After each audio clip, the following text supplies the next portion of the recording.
Won't you take me back to Tennessee? The award-winning Tennessee WildCast is on the air with the latest info about hunting, fishing, boating, wildlife watching, and all things outdoors. This episode is brought to you by GSM Outdoors, whose vision is to preserve the sportsman's legacy, fuel innovation, and enable the next generation of outdoor enthusiasts. Think outside. That's where you'll find us. Now, make welcome your host, Jason Harmon. Hello, everybody, and welcome to this edition of Tennessee WildCast. We're glad you're tuning in. Thanks for watching, for listening. We got a great show lined up for you today. We're going to play a little music today, Don. Great show, yes. Yeah. Amazing show. And that's the voice of Lucas Hoge. He's our guest today, and he's already testified there. It's going to be an amazing show. Exactly. I told him earlier, it's not...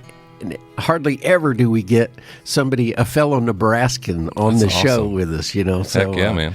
I'm really looking forward to this. Yeah, so if you're a new listener to the show, Don is originally from Nebraska. Yeah, about 50 years ago. Yeah, I've been in Nashville a long time now, Yep. playing music, and been with the agency for a long time too. And so we got a couple of Nebraska boys in here today. Yeah. All right.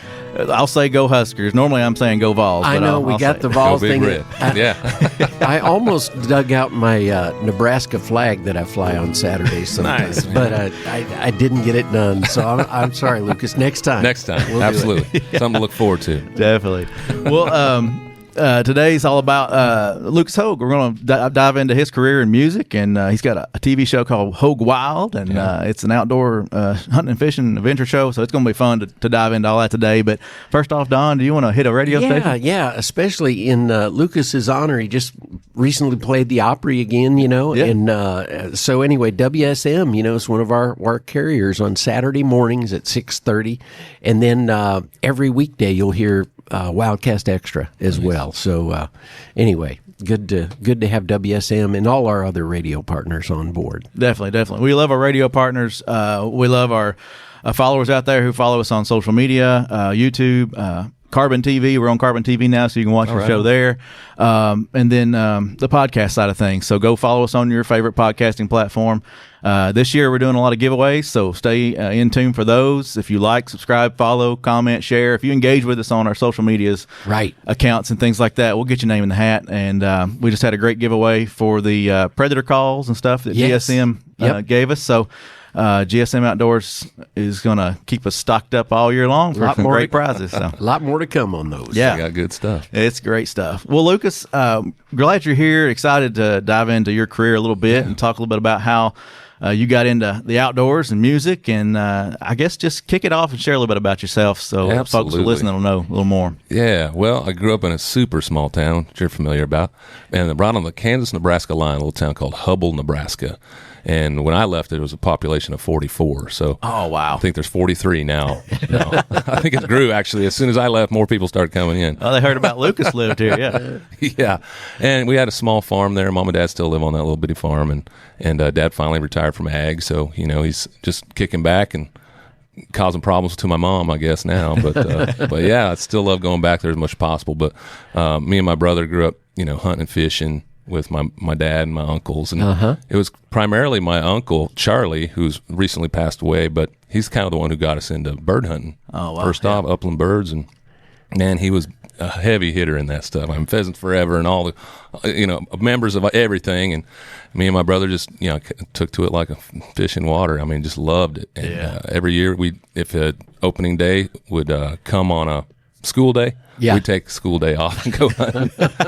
That's great. Yeah, it was so much fun, and it's just one of those things that obviously if you start young, you kind of keep it throughout your entire life. And my career in hunting just kept growing and growing and growing with my music career. Yeah, because I say my guitar has always been my passport. It takes me everywhere. Gets me to meet people that I probably would never get to meet, and I'd be doing shows backstage and whatnot, and we'd have meet and greets, and people come up and they're like, "Hey man, I hear you like to hunt, you should come hunt with me." I'm like, "Don't invite me if you don't want me to show up, because I will come every time." Exactly. And that's kind of what happened to kind of kick off the Hoge Wild shows. What happened like that is I was doing a song for a lady's dying wish out in Pueblo, Colorado, and she had written like 3 or 4 lines of a poem. And she was dying from ALS, So she couldn't speak or hardly move at all. She could only move her big toe, and she typed out these lines from her bed, from her hospital bed, Wow. on a screen at the foot of her bed. Oh, wow. And they're like, man, my buddy was working there. I call him the genie. He was the dying wish granter, if you want to call it that. Yeah. And he said, hey, man, I've got this lady here. She's got this little poem. Would you like to turn it into a song for her last wish? I'm like, man, I'd love to.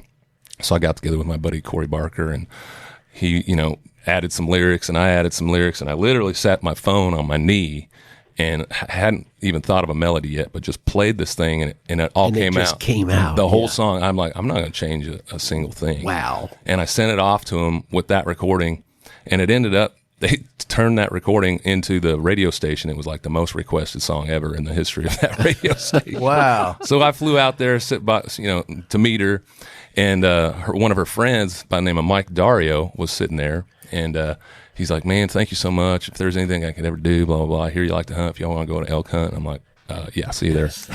When's the date? Can I bring a camera guy? Yeah, and that's definitely. kind of what kicked it off. Me and my wife just kept hammering it, and it really turned out to be something cool. So was that episode 1? Pretty much. Okay, yeah. It pretty much was. Colorado elk, yeah. Every now and then you hear somebody say, hey, how you doing? I live in the dream. Well, Lucas is literally living the dream. There are a lot of nightmares that go along with it, but it is a dream. It sure is. Yeah. I love it. Yeah, that's I cool. love it. Wouldn't trade it for the world. Very cool. I can relate to that. Guitar being your passport. Yeah. Music just opens so many doors. It's just amazing. So that's great. Yeah.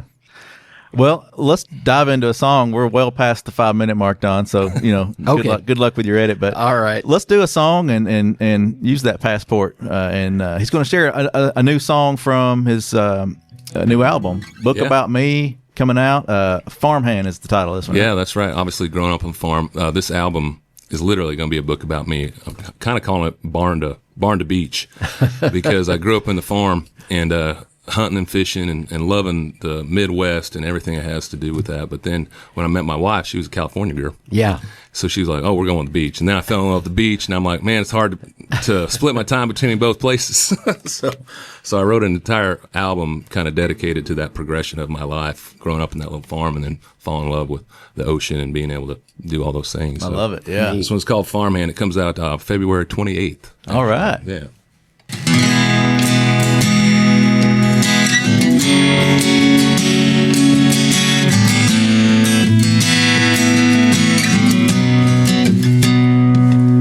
Well, the sun ain't even up yet, and he's loading down a truck bed with 2x and 4x, some fence posts and barbed wire. The rain ain't letting up none, but he still gotta get the job done, 'cause plowing fields, what pays the bills, keeps turning them big tractor wheels.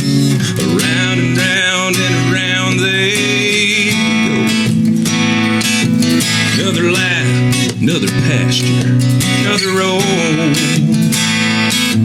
From his 4-H hat to his t-shirt tan, he's a spitting image of his old man, spitting dead man, chewing to a Pepsi can, working what's been passed down the best he can. Dog and born and raised on FFA, you can see it from a country mile away. He's got a hay hauling, corn picking, digging down in the lane.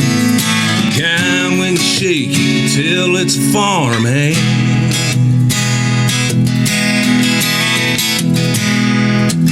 Well, he ain't one for complaining. He says a dear God and an amen. He keeps keeping on, keeps busting ass. This country needs more boys like that, and more girls like the one right by his side. I was there to remind him that a country boy can survive. From his 4-H hat to his t-shirt tan, he's a spitting image of his old man, spitting dead man, chewing to a Pepsi can, working what's been passed down the best he can. Dog and born and raised on FFA, you can see it from a country mile away. He's got a hay hauling, corn picking, digging down in the lane. Down when you shake till it's a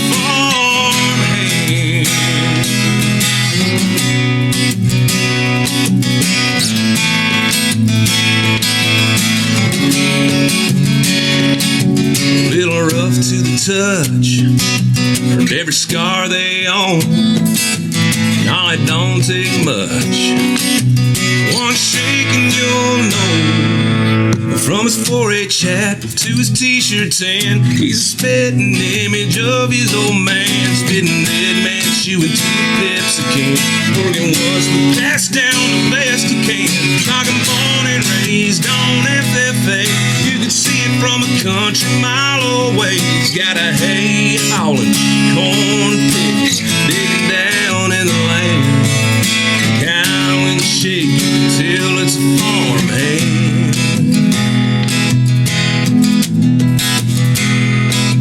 Yeah, there ain't no mistake, you can tell it's a farmhand. Yeah. There you go.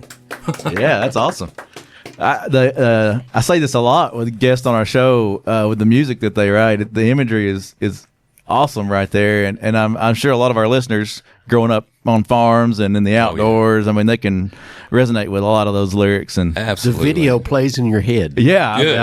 I was seeing it for sure. Exactly. And then Awesome, your introduction there talking about growing up in Nebraska, I could see all that jiving together there. Yeah. Absolutely. All my high school buddies, I still keep in touch with all of them when I go home, and they all took over their family farm or whatnot. Yeah. I've been sending them little snippets of it. Man, I want to hear that song, man. I want to hear that song.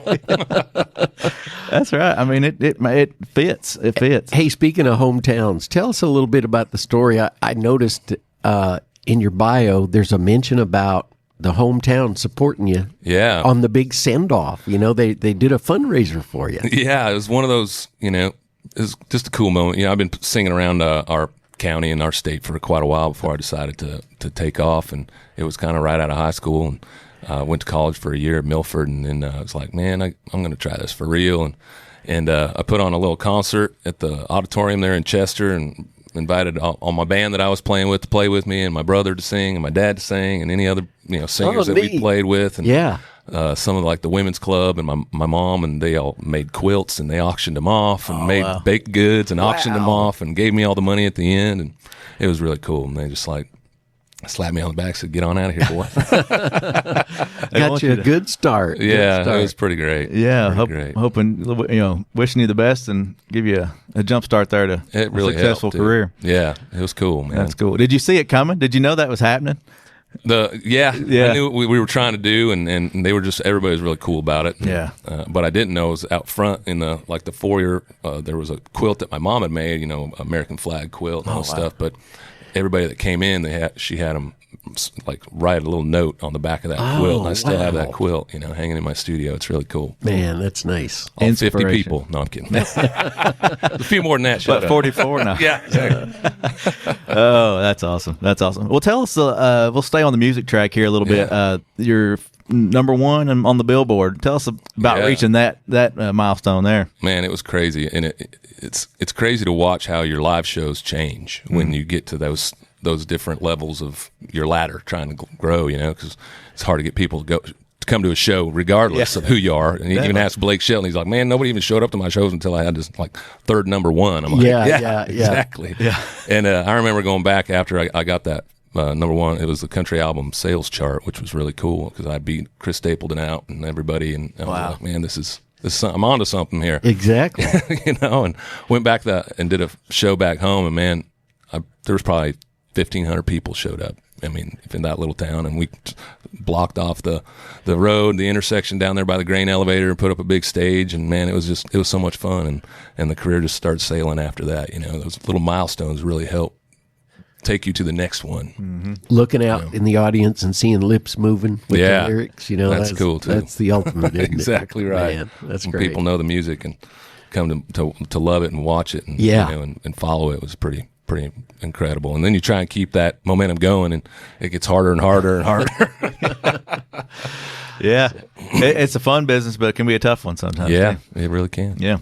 Well, you've talked a little bit about it. We've touched on it, but Hoge Wild, TV show. Tell folks a little bit more about that, where they can find it, how they can watch it, and some of the exciting stuff that they're going to see when they tune in. Absolutely, man. It's a passion for me. I mean, I just love the outdoors and everything about it. I mean, I can't say enough great things. I mean, I just love sitting in a deer stand or duck blind or whatever, and I don't even have to shoot anything. I just love being outside.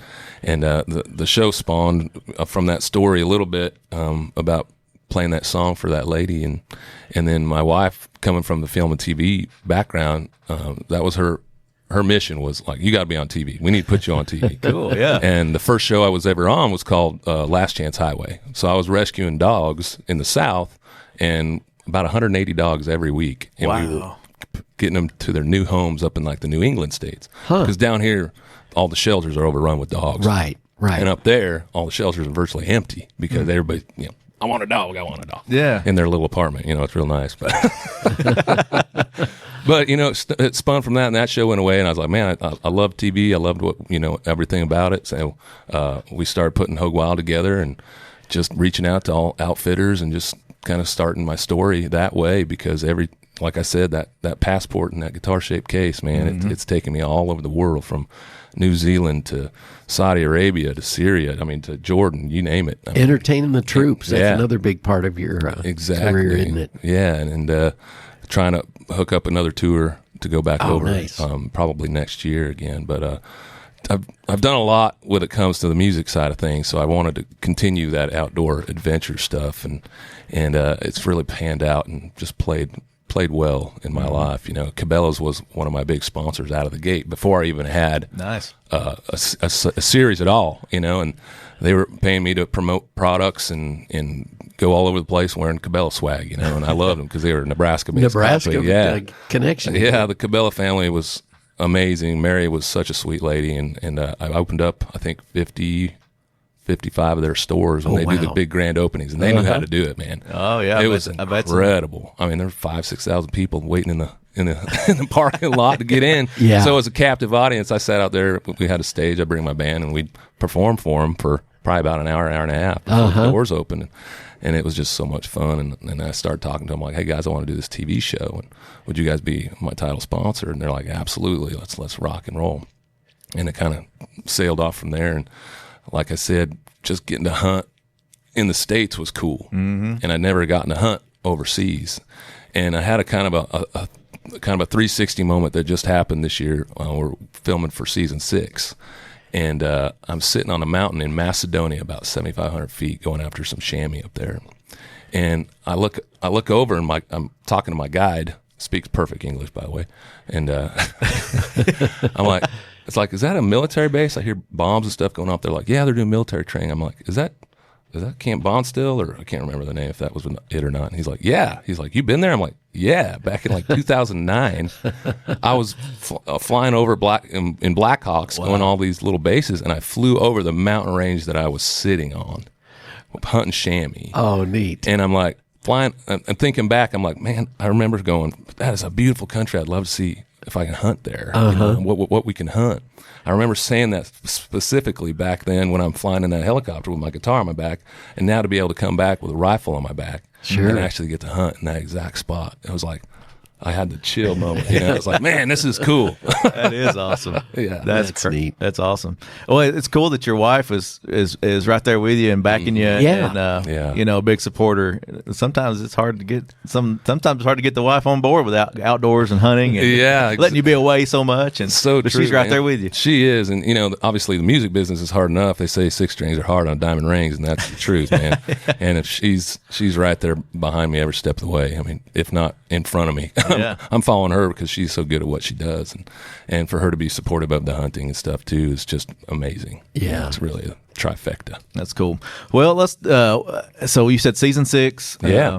How can people find it, and then we'll touch on some more hunting. Absolutely. Season 6 is going to be probably one of my favorite seasons because we're kind of branching out of Hoge Wild and we're going to have 2 different versions of it. There's going to be Hoge Wild where it's just me, and then I'm going to have Hoge Wild Heroes.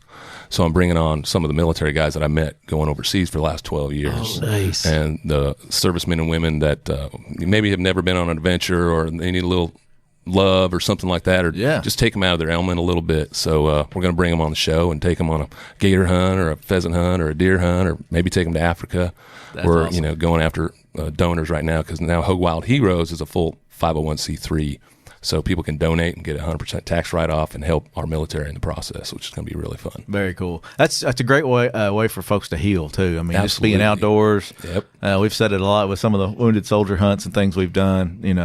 With the agency. Yep. But yeah, it's just a great healing process to be outside. It really is, and you can tell as soon as they're out there.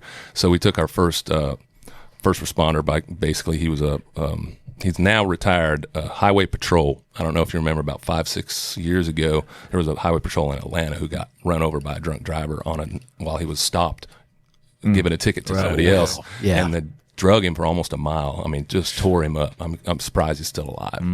And man, he's just a great guy. We took him on a gator hunt this year, so he's one of our first guests on the hero side and telling his story. And you can just tell, him being out there, he didn't even care if he didn't shoot nothing or catch anything, just being out in the outdoors. Like I said, we don't have to necessarily be out there hunting, just hanging out, with other guys, talking, telling stories, and that's what it's all about. Yeah. Neat.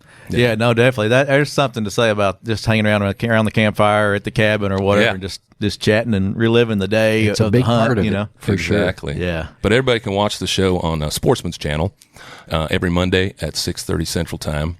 And then also on the American Country Network and the Heartland Network as well. Okay, awesome. And then we're about to start releasing a lot more episodes on YouTube channel as well. Very cool. Yeah. Very cool. A lot of episodes. I've watched some on YouTube, and I see you've been doing some hunting in Tennessee and all over the place. So it's very cool. Absolutely. Well, before we run out of time, I want to hear another song. Okay. And then we can dive more into some of your hunting trips and things. But you said you wanted to play a song called When the Cowboy Prays. Yeah. Cue that one up for us. Tell us a little bit about it. And I look forward to hearing it.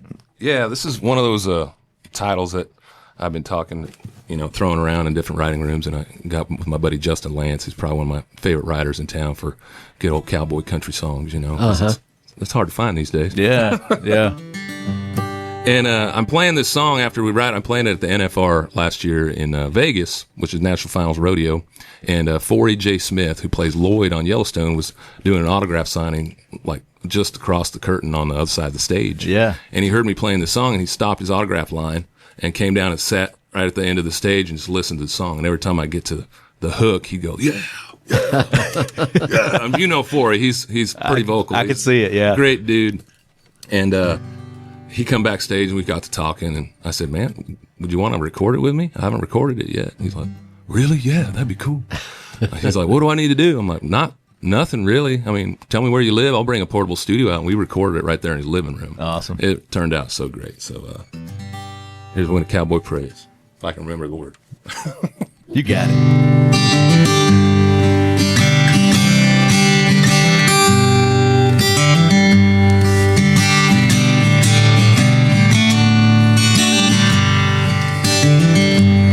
Between those iron horses and that devil's rope, well, they carved up his prairies, and that's all she wrote.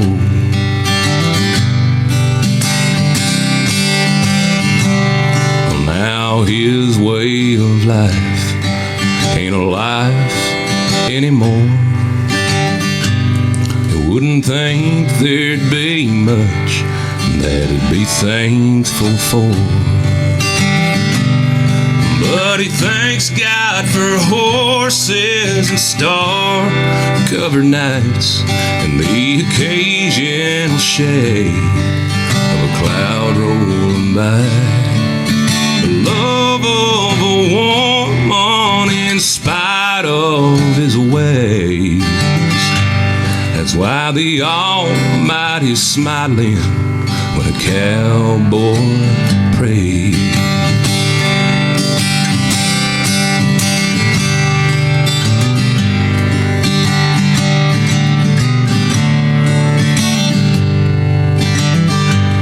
Now, even though he's been known to use his name in vain, and it's been ages since he's been to church on Sunday.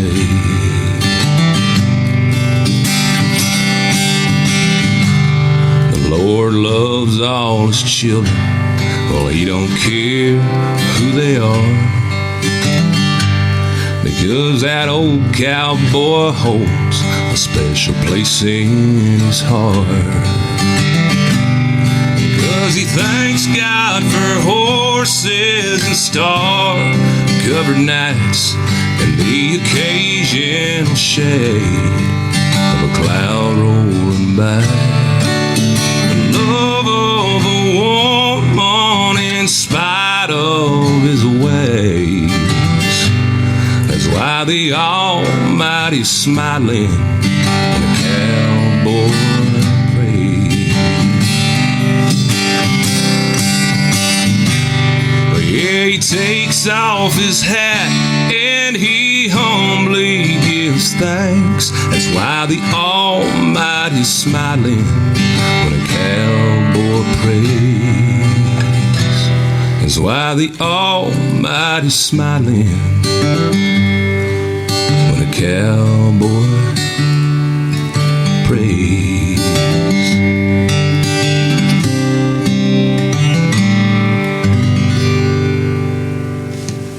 There you go. Oh, yeah. Love it. Love In it. the wrong key, but that'll work. Hey, nobody knows. It sounded great.